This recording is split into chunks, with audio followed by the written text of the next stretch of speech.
Hello friend, welcome to my YouTube channel. आज का ये वीडियो ये है, गांधी जी के दर्शन के नैतिक आधार क्या हैं। गांधी जी मानवता के सच्चे पुजारी थे। वे समाज के सभी वर्गों का कल्याण चाहते थे। उनके जीवन दर्शन पर प्राचीन धर्म ग्रंथों तथा अनेक देशी विदेशी विद्वानों का प्रभाव पड़ा। गांधी जी के दर्शन के नैतिक आधार निम्नलिखित हैं। गांधी जी के जो दर्शन के नैतिक आधार, वो फर्स्ट हो गया ईश्वर में विश्वास। गांधी जी की ईश्वर के प्रति क्या थी? अगाध श्रद्धा थी। अपनी श्रद्धा को व्यक्त करते हुए गांधी जी ने एक स्थान पर लिखा है कि मेरी दृष्टि में ईश्वर परम सत्य एवं प्रेम है। ईश्वर नीति एवं सदाचार है। ईश्वर निर्भीक है। ईश्वर प्रकाश एवं जीवन का स्रोत है और वह सबसे परे एवं ऊपर भी है।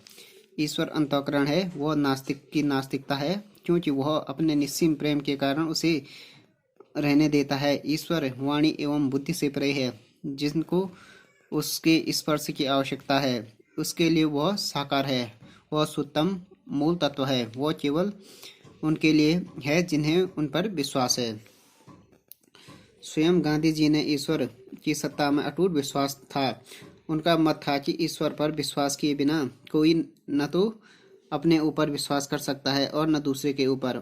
उनका कहना था कि यद्यपि ईश्वर निराकार है, तथापि उसके प्रत्यक्ष संबंध भगवान से उसके प्रत्यक्ष संबंध रखना संभव है। गांधी जी सत्य एवं ईश्वर में कोई भेद नहीं मानते थे। वे इस बात पर बल देते थे कि यह कहने के बजाय कि ईश्वर सत्य है, यह कहना चाहिए कि सत्य ही ईश्वर है, क्योंकि ईश्वर सत्य होने के साथ साथ कुछ और भी है। तो गांधी जी का जो नैतिक आधार है, उसका प्रथम आधार है ईश्वर या ईश्वर में विश्वास। दूसरा है उनके जो नैतिक दर्शन है, उसका दूसरा आधार है धर्म।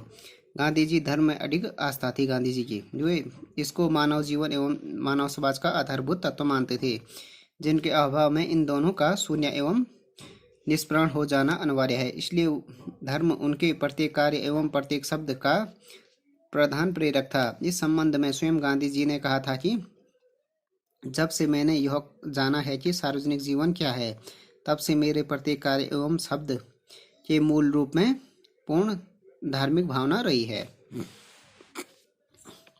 धर्म से गांधी जी का अभिप्राय संकुचित औपचारिक या सांप्रदायिक धर्म से नहीं है। धर्म से उनका जो अभिप्राय है, उसका स्पष्टीकरण एवं स्वयं गांधी जी के शब्दों में इस प्रकार किया जा सकता है। धर्म से मेरा अभिप्राय औपचारिक या रूढ़िगत धर्म से नहीं है, वरन उस धर्म से है जो सब धर्मों की बुनियाद है। धर्म का अर्थ संप्रदायवाद नहीं है। यह विश्व के व्यवस्थित नैतिक शासन में विश्वास है। यह हिंदुत्व, इस्लाम, ईसाईयत आदि से परे है। यह मानव समाज का शाश्वत सत्य है, जो अपनी संपूर्ण अभिव्यक्ति के लिए कोई भी मूल्य चुकाने के लिए तैयार रहता है। तो गांधी जी का जो दर्शन का नैतिक आधार है, वो धर्म। उनका धर्म में काफी विश्वास था, पर उनका जो धर्म का प्राय केवल संकुचित एवं औपचारिक या सांप्रदायिक नहीं था। धर्म से उनका प्राय है, उसका स्पष्टीकरण गांधी जी ने स्वयं अपने शब्दों में किया है। उन्होंने स्वयं कहा है गांधी जी ने कि धर्म से मेरा प्राय औपचारिक या रूढ़िगत धर्म से नहीं है, वरन उस धर्म से है जो क्या है, सब धर्मों की बुनियाद है। धर्म का अर्थ संप्रदायवाद नहीं है। यह विश्व के व्यवस्थित नैतिक शासन में विश्वास है। यह हिंदुत्व, इस्लाम, ईसाईयत आदि से परे है। यह मानव समाज का शाश्वत सत्य है, जो अपनी संपूर्ण अभिव्यक्ति के लिए कोई भी मूल्य चुकाने के लिए तैयार रहता है। तीसरा हो गया नैतिकता। गांधी जी ने धर्म एवं नैतिकता में कोई अंतर नहीं माना है। उनका विश्वास है कि धर्म ही व्यक्ति की समस्त क्रियाओं को नैतिक आधार प्रदान करता है, जिसके अभाव में उसका जीवन एक निरर्थक चीत्कार बनकर रह जाएगा। अपने इसी विश्वास के कारण उन्होंने अपने चिंतन एवं आचरण को धर्म एवं नैतिकता पर आधारित बताया। तीसरा जो उनके दर्शन का नैतिक आधार था, वो है नैतिकता। तो गांधी जी ने नैतिकता एवं धर्म में कोई अंतर नहीं माना है। उन्होंने कहा है कि धर्म ही व्यक्ति की समस्त क्रियाओं को नैतिक आधार प्रदान करता है।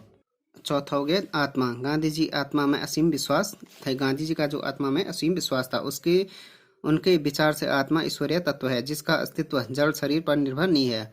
उनका कहना था कि आत्मा की शक्ति सबसे महान शक्ति है, जिसकी तुलना में क्या जो समस्त भौतिक शक्तियां हैं वो तुच्छ हैं। उनके सत्याग्रह का संपूर्ण सिद्धांत इस धारणा पर आश्रित है कि आत्मा अमर एवं अजेय है। और सृष्टि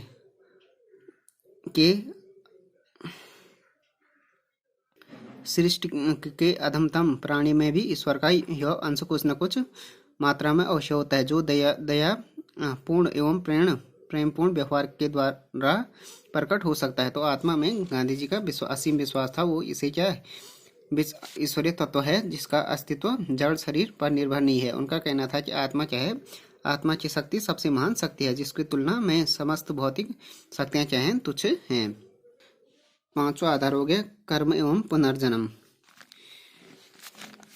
गांधी जी हिंदू धर्मशास्त्रों में वर्णित कर्म एवं पुनर्जन्म के सिद्धांतों में पूर्ण आस्था थी और वे नैतिकता एवं सदाचरण के नियम मानते थे। धर्म के सिद्धांत के अनुसार व्यक्ति जो कर्म करता है उनके फलों का संक्रमण पुनर्जन्म में भी होता है। गांधी जी का कहना है कि यद्यपि कर्मानुसार फल प्राप्ति का नियम अटल है, तथापि इसका प्रयोग कदापि नहीं है कि व्यक्ति का जीवन एवं कार्य पूर्ण निर्धारित होते हैं। उनके विचार से कर्म का सिद्धांत स्वतंत्रता का सिद्धांत है, जो व्यक्ति को अच्छे और बुरे कार्यों में चुनाव की स्वतंत्रता देता है और इस प्रकार उसे अपने भाग्य का निर्माण करने का अवसर देता है। तो गांधी जी का मत है कि व्यक्ति स्वयं अपने भाग्य का निर्माता है। पुनर्जन्म के सिद्धांत के अनुसार व्यक्ति का विकास मृत्यु के साथ समाप्त नहीं होता है, वरन एक के बाद दूसरा जन्म उनके विकास के लिए और उसे पूर्णता की ओर ले जाने के लिए होता है। गांधी जी का विश्वास था कि पुनर्जन्म व्यक्ति की पूर्णता प्राप्त करने का अवसर प्रदान करता है, जिसे प्राप्त करने का उसे पूरा प्रयास करना चाहिए। अथवा पुनर्जन्म के सिद्धांत में विश्वास प्रकट करते हुए गांधी जी ने लिखा है कि मैं पुनर्जन्म में उतना ही विश्वास करता हूँ जितना अपने वर्तमान शरीर के अस्तित्व में।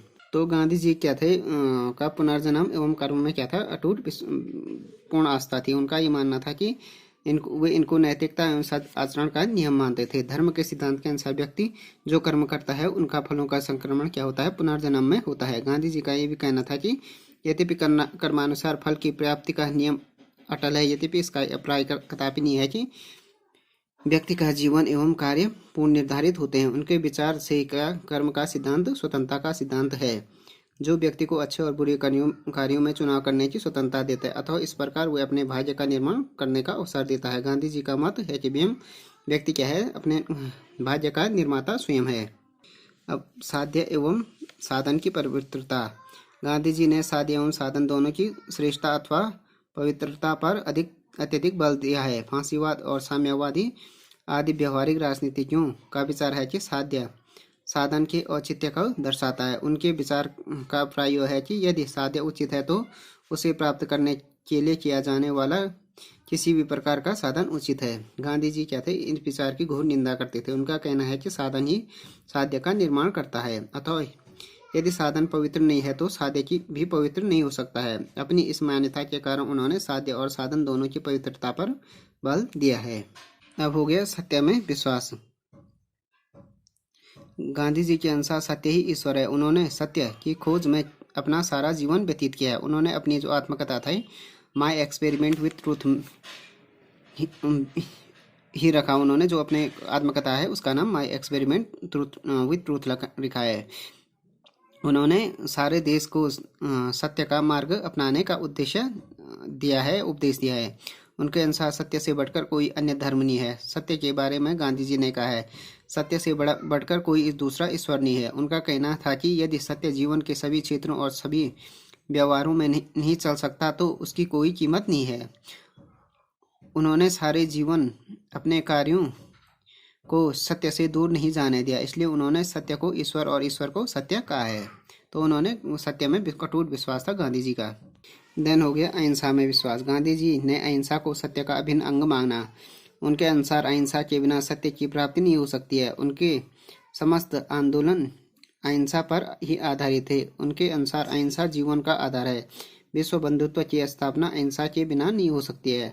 अहिंसा जीवन के हर क्षेत्र में सफल होती है। गांधी जी अहिंसा के बारे में लिखा है, मैं तो अहिंसा का पुजारी हूँ। ऐसा मेरा दावा है कि मैं सत्य और अहिंसा को संगठित रूप में देना ही अपने जीवन का परम धर्म समझता हूँ। गांधी जी ने अहिंसा को परिभाषित करते हुए कहा है कि अहिंसा का अर्थ किसी को शारीरिक नुकसान न पहुंचाना ही नहीं है। शारीरिक नुकसान पहुंचाना ही नहीं है, बल्कि क्या है, मन चलन कर्म से भी किसी को दुखी न करना ही अहिंसा है। उनके अनुसार अहिंसा जीवन को सुचारू रूप से चलाने का एक आवश्यक उपाय है। इसके बिना सत्य की प्राप्ति नहीं हो सकती है और सत्य के बिना ईश्वर की। इसी तरह गांधी जी अहिंसा के महान पुजारी थे। अब हो गए विश्व शांति के समर्थक। गांधी जी मानव को ईश्वर का रूप मानते थे। उनकी इच्छा थी कि समस्त विश्व में एक भाईचारे की भावना का विकास हो, अन्याय और शोषण का अंत हो, प्रत्येक व्यक्ति तथा राष्ट्र स्वतंत्र रहे। उन्होंने विश्व बंधुत्व की भावना को बढ़ाने पर जोर दिया।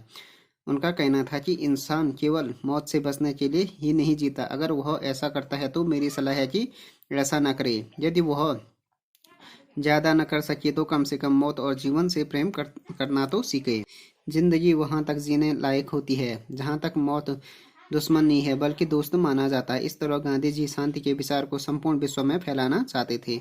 उनका कहना था कि जब तक इंसान को इंसान से प्रेम नहीं होगा तब तक विश्व शांति की कल्पना करना निरर्थक है। तो विश्व शांति के समर्थक थे गांधी जी।